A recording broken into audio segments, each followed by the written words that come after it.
এক হাদিসে উল্লেখ আছে, কুতুবী শরীফের হাদিস, বাবু সিফাতিন নার ওয়া আহলিহা, জাহান্নামী যারা তাদের ব্যাপারে আলোচনা, জাহান্নামীদের অবস্থা নিয়ে আলোচনা।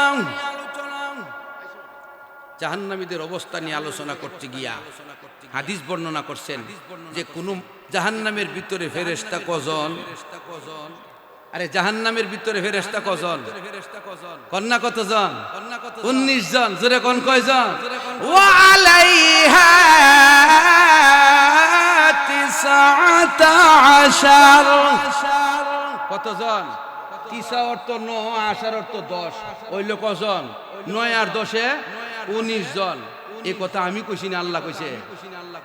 ভবিষ্যতে মাহফিল করলে ফুস্টারের নিচে জনাব লিখা দিবেন যে আমাদের এখানে কোনো দোকানপাট চলে না। এমনি তুইটা বাজার, ঠিক না? এই দোকানপাটের উসিলা এই আওয়াজ আমিও হারতাম না, কেউ হারতো না, তামাইতো যত। এই যে মাহফিল নষ্ট করে ব্যবসা করে, ব্যবসা হারাম, আমি ফতোয়া দিয়ে গেলাম। মাহফিল নষ্ট করে যে ব্যবসা করতেছে এই ব্যবসা হারাম। এই যে একটু আগে দেখছি এখানে 2-3 জন দোকান লয়ে বইছে, প্রথম আমি গাড়ি লয়ে ঢুকি আশ্চর্য হইছি, পরে ভাবছি যে আস্তে আস্তে কমু, একবারে কইলে আবার আমার গাড়ি সারি ভেঙে গেল, ঠিক কিনা? এরাও বলে শিখতে গেলে আমি আল্লাহ হারমনি। হ্যাঁ, আসলে এটা দিনই পরিবেশ। আপনাদের মন মানসিকতা থাকবে আমাদের দিকে, আর মনে মনে দোয়া করবেন, তারপরে আল্লাহ কথা আল্লাহর আরশ থেকে দিব। জোরে কোন ঠিক কিনা? আরো জোরে কোন ঠিক কিনা? আসুন, যেই কথাটা বলতেছিলাম, জাহান্নামের ফেরেশতা কতজন? 19 জন। এই 19 জন ফেরেশতা দইরা দইরা মানুষের জাহান্নামের ভিতরে নিয়া শিকল দিয়া বানবো। হাসরের ময়দানে আমলনামা যার হালকা হবে, নেকের পাল্লা হালকা হবে, তার ব্যাপারে ঘোষণা দেওয়া হবে। হযরত জিবরাইল ঘোষণা দিবে, আমলনামা মাপবে মিজানের পাল্লাতে। যেই ফেরেশতার নাম জিবরাইলু আলাইহিস সালাম। কে মাপবে? কে মাপবে? মাপবো কেডা? জিবরাইল আলাইহিস সালাম। অন্য ফেরেশতারে দেনা করে জিবরাইল আলাইহিস সালাম সাইয়্যিদুল মালাইকা, সমস্ত ফেরেশতাদের সর্দার। তে জিবরাইল আলাইহিস সালাম ঘোষণা দিব, খাসিরা ফুলান ইবনু ফুলান ফালা ইয়াসাদু বাদাহু আবাদা। জিবরাইল ঘোষণা দিব বাপের নাম লইয়া, উমুকের ছেলে উমুক, উমুকের ছেলে উমুক আজকে ক্ষতিগ্রস্ত হয়ে গেছে, মানে নেকের পাল্লা হালকা হইছে। ফালা ইয়াসআদু বাদাহু আবাদা, আজকের পরে আর সফলতার মুখ দেখবে না। বলেন তো, এই ঘোষণাটা হাসরের ময়দানে কোটি কোটি বিলিয়ন বিলিয়ন মানুষ আর জিনের সামনে হবে, তখন মানুষটা কত পেরেশান হয়ে যাবে। জিবরাইল যখন ঘোষণা দিয়ে দিব, তখন আল্লাহর পক্ষ থেকে একটা নির্দেশ আইব। কি নির্দেশ? খুযুহু ফাগুল্লু সুম্মাল জাহিম ফাসাল্লু। বলা হবে খুযুহু, তারে ধরো। আমল নামা যেহেতু নেকের পাল্লা হালকা, তারে ধরো। ফাগুল্লু, এবং শিকল আবদ্ধ করো, মানে তাকে গ্রেফতার করো। এরপরে সুম্মা, একটু পরে ওই আল জাহিমা ফাসাল্লু, জাহান্নামে তাকে নিক্ষেপ করে দাও। জোরে কন্না নাউজুবিল্লাহ। মজার কথা হইল, যখন এই হুকুমটা দিব, এই হুকুমটা দেওয়ার পরে ফেরেশতারা আইব ধরতো, দইরা কই নিত? জাহান্নামে নিত। তখন যদি এই লোকটা নারী হোক পুরুষ হোক, সে দুনিয়াতে যত ভালো কাজ, খাবার খাইতে বিসমিল্লাহির রহমানির রহিম, মসজিদে যাইতেছে বিসমিল্লাহির রহমানির রহিম, কোরআন পড়তেছে বিসমিল্লাহির রহমানির রহিম, দোকানের পাল্লা হাতে নিছে বিসমিল্লাহির রহমানির রহিম, মাল দিতেছে মাইপা বিসমিল্লাহির রহমানির রহিম। কিতাবে উল্লেখ করা হয়, নবীজির হাদিসে পাওয়া যায়, যত ভালো কাজ আছে সমস্ত ভালো কাজের মধ্যে যদি লোকটা বিসমিল্লাহ বলিয়া শুরু করে, জাহান্নামের ফেরেশতা 19 জন, বিসমিল্লাহর ভিতরে অক্ষর আছে 19টা, ওই 19টা অক্ষরের বদলতে আমার আল্লাহ জাহান্নামের 19 জন ফেরেশতার হাত থেকে তাকে হেফাজত করবে। জোরে কন্যা সুবহানাল্লাহ। এই জন্য বন্ধুগণ আমার, ব্যবসা করেন, বাণিজ্য করেন, জমি চাষ করেন, যে যা করেন, মহিলাদেরকে বলবো রান্না করবেন বিসমিল্লাহ বলে শুরু করবেন, বিসমিল্লাহ বলে শুরু করবেন। আপনি চাউল দিবেন বিসমিল্লাহ বলে শুরু করবেন, সবজি কাটবেন বিসমিল্লাহ বলে শুরু করবেন। আপনি স্বামীর সাথে কথা বলতে একটু আল্লাহর কথা স্মরণ করে শুরু করে দিবেন। আপনাকে মহান আল্লাহ জাহান্নামের ফেরেশতাদের হাত থেকে বাঁচাইয়া জান্নাতি বানায়া দিবেন। এই জন্য বন্ধুগণ, জাহান্নামের আগুন থেকে বাঁচা দরকার আছে না নাই? আল্লাহ পাক আমাদেরকে ডাকা বলে, বান্দা রে, জাহান্নামের আগুন কেমন জানুনি? লাওয়াহাতুল লিল বাশার। জাহান্নামের আগুন যখন মানুষের চেহারার মধ্যে লাগবে, ওই চেহারাটা জাহান্নামের আগুনের তাপের কারণে জ্বলসে যাবে। লাওয়াহাতুল লিল বাশার, চামড়াটা জ্বলসে যাবে। প্রশ্ন হলো, হুজুর, চামড়া পুড়ে গেলেও মানুষ বাঁচতে পারে? মহান আল্লাহ বলে, জাহান্নামের আগুনটা চামড়ার উপরে লাগার সাথে সাথে কলিজায় আঘাত করবে। নারুল্লাহিল মুকাদা, আল্লাহ বলে প্রজ্বলিত আগুন, আল্লাতী তাত্তালিউ আলাল আফইদা, যে আগুনটা শরীরে লাগার সাথে সাথে কলিজায় গিয়ে টাচ করবে, কলিজাটা আক্রান্ত হয়ে যাবে, কিন্তু জাহান্নামের ভিতরে মরণ আর হবে না। মজার বিষয় হলো, মাদ্রাসার প্রয়োজন কি জানা দরকার আছে না নাই? ও ভাই, জাহান্নামীরা জাহান্নামের আগুনের ভিতরে ঢোকার পরে সর্বপ্রথম দেখবে এই জাহান্নামকে নিয়ন্ত্রণ করে একজন ফেরেশতা, যার নাম হলো মালেক। তার নাম কি? মালেক ফেরেশতা। মালেক ফেরেশতাকে তারা ডাকবে, ইয়া মালিকু, ইয়া মালিকু, ইয়া মালিকু বলে ডাকতে ডাকতে পেরেশান হয়ে যাবে। মালিক ফেরেশতা জাহান্নামীদেরকে ডাকা বলবে, রে জাহান্নামীরা, মহান আল্লাহর কথা শুনোস নাই, উলামায়ে কেরামের বয়ান শুনে আমল করো নাই, তোমরা এখন জাহান্নামী হয়ে গেছো, আমাকে আর ডাইকো না, আমাকে আর ডাইকো না। ইখসাউ ফিহা, এই জাহান্নামের আগুনের ভিতরে লাঞ্ছিত হও, অপদস্থ হও, আযাব ভোগ করতে থাকো। ওয়ালা তুকাল্লিমুন, আমার সাথে কথা বইলো না, আমার সাথে কথা বইলো না। এই কথা যখন বলবে তখন সবাই দেখবে যে মানা করে কথা বলার লাগি, তার সাথে আর কথা বললে কোনো লাভ, আর জোরে কোনো লাভ আসেনি, কোনো লাভ নাই। এমত অবস্থায় মানুষ চিন্তা করে দেখবে আর মালিককে ডাকলে হবে না। কাফেররা হয়ে যাবে একদিকে, ইমানদাররা হয়ে যাবে আরেক দিকে। কাফের যাদের ভিতরে ইমান নাই, তারা তখন গাদা আর ঘোড়ার মতো চিৎকার করবে। ইমান না থাকার কারণে মহান আল্লাহর নাম তারা জানবে না। জোরে কন্যা নাউজুবিল্লাহ। ও ভাই, কাফেরেরা জাহান্নামের আগুনের ভিতরে গাদার ঘোড়ার মতো চিৎকার করবে। এই কথা আমার নয়, আমার আল্লাহ কোরআনে বর্ণনা দিয়েছেন। ও বন্দারা, জাহান্নামের ভিতরে গাদা আর ঘোড়ার মতো চিৎকার করবে। লাহুম ফিহা জাফিরু ওয়া শাহীক। আল্লাহ বলে গাদার ঘোড়ার মতো চিৎকার করবে। তারা আল্লাহকে ডাকবে না, কারণ তাদের ভিতরে ঈমান নাই। ঈমান না থাকার কারণে আল্লাহর নাম জপার অভ্যাস তাদের নাই। এই জন্য আল্লাহর নাম জপা জরুরি। জরুরি কিনা জোরে কোন?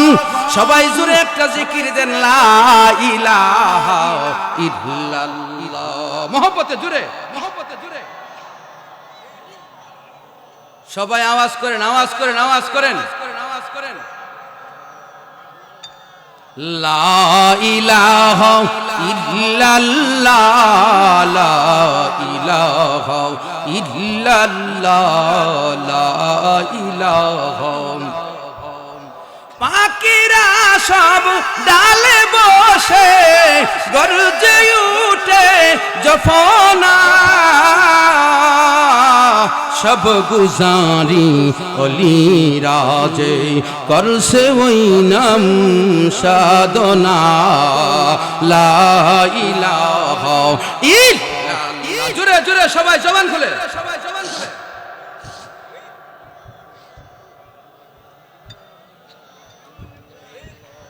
আরে জিকিরের আওয়াজটা একটু জোরে করেন না, যেন আসমানে আওয়াজটা যায়। ফেরেশতারা সাক্ষী থাকবো, জিন্নাত সাক্ষী থাকবো। জোরে জিকির দেন না। লা ইলাহা ইল্লাল্লাহ, লা ইলাহা ইল্লাল্লাহ, লা ইলাহা ইল্লাল্লাহ, লা ইলাহা ইল্লাল্লাহ, লা ইল্লাল্লাহু মুহাম্মাদুর রাসূলুল্লাহ সাল্লাল্লাহু আলাইহি ওয়াসাল্লাম। ভাইয়ের আমার, কাফেররা গাদা আর ঘোড়ার মতো চিৎকার করবে। দুজখের আগুনের ভিতরে ইমানদারদের কি অবস্থা হবে জানা দরকার আছে না? না, ইমানদাররা জাহান্নামের ভিতরে আল্লাহকে বলবে না। জোরে কোন সুবহানাল্লাহ। কেন বলবে না? তাদের ভিতরে কি ছিল? ইমান। জোরে কোন কি ছিল? ইমান থাকার কারণে মহান আল্লাহর নাম তাদের স্মরণ থাকবে। জাহান্নামীরা আগুনের ভিতরে জ্বলে জ্বলে ছাই হয়, এত কষ্ট সহ্য করে, হাজার হাজার বছর অতিক্রম করে, এরপরেও ইমানদারেরা মহান আল্লাহকে বলবে না। আল্লাহ রাব্বুল আলামিনকে তারা ডাকবে দুইটা নাম নিয়া, ইয়া হান্নান, ইয়া মান্নান। আল্লাহকে ডাকবে ইয়া হান্নান, ইয়া মান্নান। ও হান্নান আর মান্নান খুদা আল্লাহকে ডাকতে থাকবে। মহান আল্লাহ বন্দার ডাক শুই না আর সহ্য করতে পারবে না। আল্লাহর কত মায়া, আল্লাহর কত দয়া, বন্দার প্রতি আল্লাহর কত স্নেহ আর মমতা। মহান আল্লাহ জাহান্নামের আগুনের ভিতরেও জবাব দিবে, লাব্বাইক ইয়া ইবাদি লিমা দাউতুমুনি। ও বন্দারা, আমি আল্লাহ তোমাদের ডাকে সাড়া দিলাম, কেন আমাকে তোমরা ডাকো? আমি আল্লাহকে কেন ডাকো? মহান আল্লাহর ডাকে সাড়া দিয়া জাহান্নামের ভিতরে গুনাহগারেরা বলবে, আল্লাহ জাহান্নামের আগুন আর সহ্য হয় না, বের হওয়ার কোনো ব্যবস্থা আসেনি। সুবহানাল্লাহ কইতেন না? আর জোরে কন্যা সুবহানাল্লাহ। বন্ধুগণ আমার, একটু লক্ষ্য করে দেখুন, মহান আল্লাহ আল্লাহর হাবিবকে তখন সুপারিশের অনুমতি দিবেন। কি করার অনুমতি? সুপারিশ করার অনুমতি দিয়া বলবে, হাবিব আমার বন্দাদেরকে জাহান্নামের আগুন থেকে আপনি বের করে আনেন, আপনার উম্মতদেরকে বের করে আনেন। আল্লাহর রাসূল তখন জাহান্নামের আগুন থেকে বের করে আনবেন। আরেকটা বর্ণনায় দেখা যায় হযরত জিবরাইল আলাইহিস সালাম আল্লাহর কাছে দরখাস্ত করবে, আল্লাহ জাহান্নাম তৈরি করার পরে দুইবার দেখেছি, আর এখন জাহান্নামে যারা গেছে তোমার হাবিবের কালাম, তোমার হাবিবের কথা, তোমার কালাম এবং অন্য অন্য পয়গম্বরদের বাণী যারা মানে নাই, নাফরমানীদের কি অবস্থা একটু দেখতে চাই। নাফরমানরা কি অবস্থায় আছে আমার একটু জানতে ইচ্ছা হয়। আল্লাহ ডাইকা বলবে, জিবরাইল মনে যদি চাও জাহান্নাম ভ্রমণ করে আসো। মনে যদি চায় জাহান্নামটা ভ্রমণ করে আসো।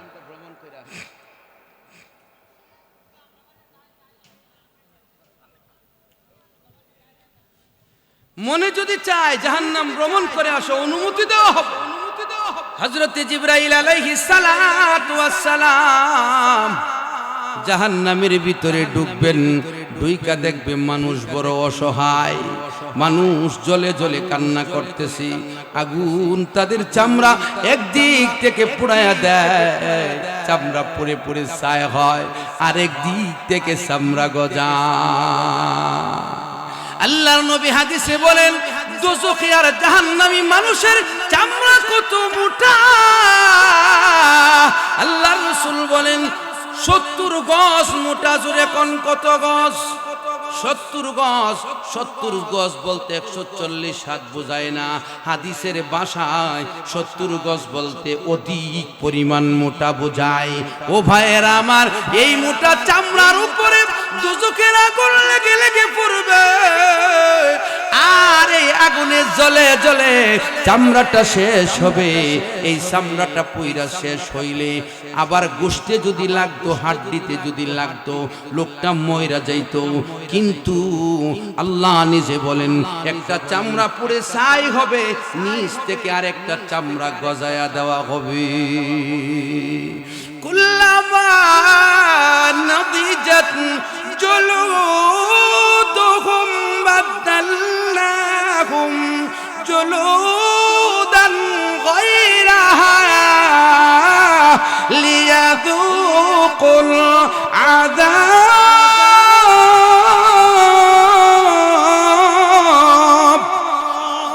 আল্লাহ পাক কোরআনের ভিতরে আমাদেরকে সতর্ক করে দিয়েছেন, জাহান্নামের আগুনে যদি বান্দা ঢুকো, একটা চামড়া উপরে পইরা পইরা শেষ হবে, নিচ থেকে আরেকটা চামড়া গজায়া দেওয়া হবে। কেন বারবার চামড়া গজায়া দেওয়া হয়? আল্লাহর রাসূল বলেন, আল্লাহ নিজেও বলে দিয়েছেন, এর কারণ হলো লিয়াযুকুল আযাব। আল্লাহর বান্দারা চামড়া পুড়ে ছাই হয়ে গেলে তো আর চামড়া না আসলে যন্ত্রণা পাবে না, নতুন নতুন চামড়া গজায়া দিবে যন্ত্রণা ভোগ করার জন্যে। ও ফুরাদিয়ার ভাইরা, ও আমার বোনেরা, একটু চিন্তা করে দেখেন না, চামড়া পুড়ে ছাই হবে, আবার চামড়া গজাবে, আবার পুড়ে যাবে, আবার চামড়া গজাবে, অনন্ত সীমকাল পর্যন্ত জাহান্নামের আগুন বরদাস্ত করা যাবে না। জাহান্নামের আগুন কত ভয়াবহ জানেননি? একটু কইতাম। তাইলে জোরে জিকির দেন না কেরে? আপনারা জিকির আসতে দেন, এরা এখানে আওয়াজ বেশি করে। কথা বুঝেননি আমার? জোরে জিকির দিয়া দেখেন শয়তান দূর হয়ে যাবে। এই ছেলেগুলো মেয়েগুলো এদেরকে শয়তানে ধরছে, জোরে কোন ঠিক কিনা? এর কারণ কি জানেননি? মাহফিলটা সুন্দর হলে, মানুষ নসিহতের কথা শুনলে দিল নরম হয়ে যাবে। ডিস্টার্ব করতে পারলে আল্লাহকে পাওয়ার পথ খুঁজে পাবে না। শয়তান এদের গারে সরাও হইছে। জোরে জিকির দিবেন, রাজি তো? আরো জোরে। লা ইলাহা ইল্লাল্লাহ, লা ইলাহা ইল্লাল্লাহ। মহব্বতে জোরে। লা ইলাহা ইল্লাল্লাহ, লা ইলাহা ইল্লাল্লাহ, লা ইলাহা ইল্লাল্লাহ, লা ইলাহা ইল্লাল্লাহ, লা ইলাহা ইল্লাল্লাহ। পাহাড়েরই ঝরনা সমূহ গর্জে ওঠে জফনা, সব গুজারি অলিরা যে করছে ওই নাম সাধনা। লা ইলাহা ইল্লাল্লাহ, লা ইলাহা ইল্লাল্লাহ। জোরে মহব্বতে। লা ইলাহা ইল্লাল্লাহ, লা ইলাহা ইল্লাল্লাহ, লা ইলাহা ইল্লাল্লাহ, লা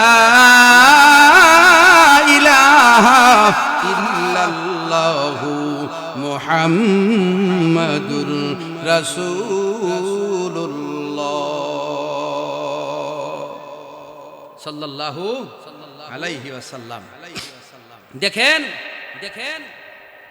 জাহান্নামের ভিতরে আগুন এভাবে জ্বলতেছে, আগুনের পাওয়ারটা কত। তাফসীরের কিতাবে লেখে, আদম আলাইহিস সালাম দুনিয়াতে আসার পরে আগুনের দরকার হইছে। কিসের দরকার হইছে? আল্লাহর কাছে দরখাস্ত করলো, আল্লাহ একটু আগুন দাও না। ফেরেশতারা গিয়া কো আদম নবীর আগুনের দরকার। আগুন নেও, করতে নিব দুজুকতে নেব, করতে নিত দুজুকতে। কি পরিমাণ নিব? কিতাবে লেখে হযরত জিবরাইল আলাইহিস সালাম আগুনের জন্য যাওয়ার পরে সানাবুট চিনুনি সোনাবুট সোনাবুট পরিমাণ আগুন চাইছে। আমার আল্লাহ বলে এই আগুনটা নিয়ে রাখতে পারবা না। এই আগুনটা একটা সোনাবুট পরিমাণ আগুন যদি নেও গোটা পৃথিবী জ্বলে ছাই হয়ে যাবে। বলে কতটুকু নিব? মহান আল্লাহ বলে একটা সরিষার দানা পরিমাণ আগুন নাও। জোরে করুন সুবহানাল্লাহ।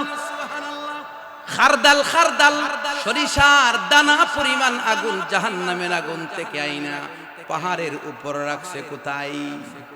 পাহাড়ের উপর রাখছে।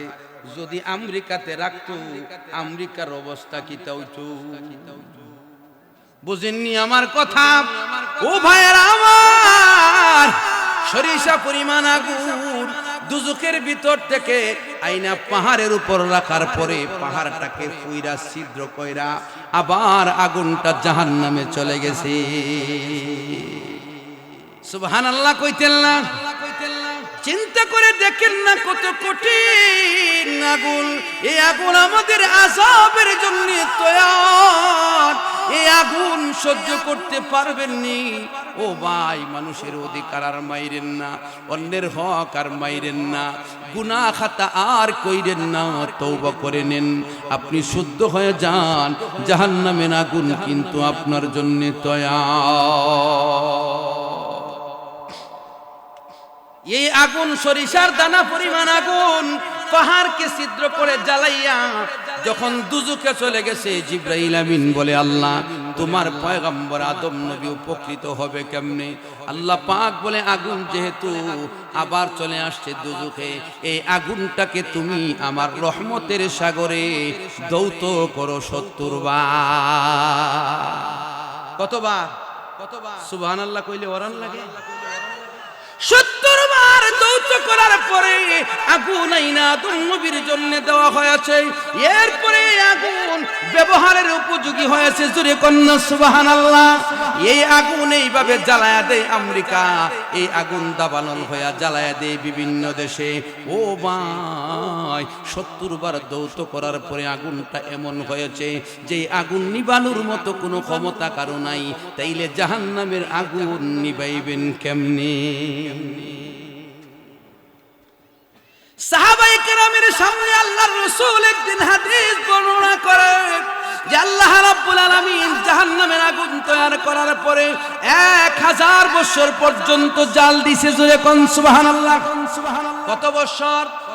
1000 বছর পর্যন্ত জাল দেওয়ার পরে লাল আগুনটা কালো হইছে। আবার 1000 বছর জাল দেওয়া হলো, প্রজ্বলিত করা হলো। নারুল্লাহিল মুকাদা, প্রজ্বলিত আগুন। আবার 1000 বছর জাল দেওয়ার পরে দ্বিতীয়বারে এই কালো আগুনটা সাদা হয়ে গেছে। ওই সাদা আগুনটাকে আবার 1000 বছর জ্বালানোর পর আগুনটা নীল আকৃতি ধারণ করছে। জোরে কন্যা সুবহানাল্লাহ। এই আগুন এত কঠিন, আল্লাহর নবী সাহাবীদের সামনে হাদিস বর্ণনা করে সাহাবায়ে কেরাম কানতে কানতে কানতে কানতে চোখের পানি ছাড়তে ছাড়তে ছাড়তে ছাড়তে বেহুশ প্রায় হয়ে গেছে। একজন সাহাবী ডাইকা বলে, হুজুর, জাহান্নামের আগুন যদি এত ভয়াবহ হয়, এই আগুন থেকে বাঁচার, আগুন নিবাবার কোনো ব্যবস্থা আসেনি? জোরে কন্যা সুবহানাল্লাহ। ও নবীজি, জাহান্নামের আগুন এত উত্তপ্ত, এই আগুন নিবাবার কোনো ব্যবস্থা আসেনি। আল্লাহর নবী বলে, কাতরাতান তুতফিআনিন নার। উম্মতে আরে, সাহাবীরা রে, শুনে রাখো, 2টা ফুটার দ্বারা জাহান্নামের আগুন নিভে যায়। কয়টা ফুটা? বলেন না কয়টা ফুটা? 2টা ফুটা। 2টা ফুটা জিন্দেগিতে তৈরি করে নেন, জাহান্নামের আগুন আপনাকে টাচ করবে না। আল্লাহর রাসূলের এক হাদিস, আল্লাহ আল্লাহর রাসূল বলেন যেই ব্যক্তির চোখ দুইটা আমি আমার আল্লাহর ভয়ে কান্দে, রাসূল বলে যার চোখ থেকে আমি আমার আল্লাহর ভয়ে কান্না করে পানি বের হয়, ওই চক্ষু আর জাহান্নামের আগুন একসাথে হবে না। এর অর্থ হলো যারা আল্লাহর ভয়ে কান্দে তারা জাহান্নামে যাবে না। জোরে কন্যা সুবহানাল্লাহ। ফুটা কয়টা? ফুটা কয়টা? কাতরাতান তুতফিয়ানিন নার। আল্লাহর রাসূল বলেন দুইটা ফুটা জাহান্নামের আগুন নিভায়া দেয়। একটা হলো গুনাহগার যখন তওবা করে, গুনার কথা স্মরণ করে অনুশোচনা তৈয়ার হয়, দিল থেকে কান্না করতে শুরু করে দেয়, চোখ থেকে পানি ঝরে। ওই তওবাকারীর চোখের পানিটা আল্লাহ ফেরেশতাদের মাধ্যমে জমা করে রাখেন, আর ওই পানি দ্বারা জাহান্নামের আগুন নিভায়া দেয়।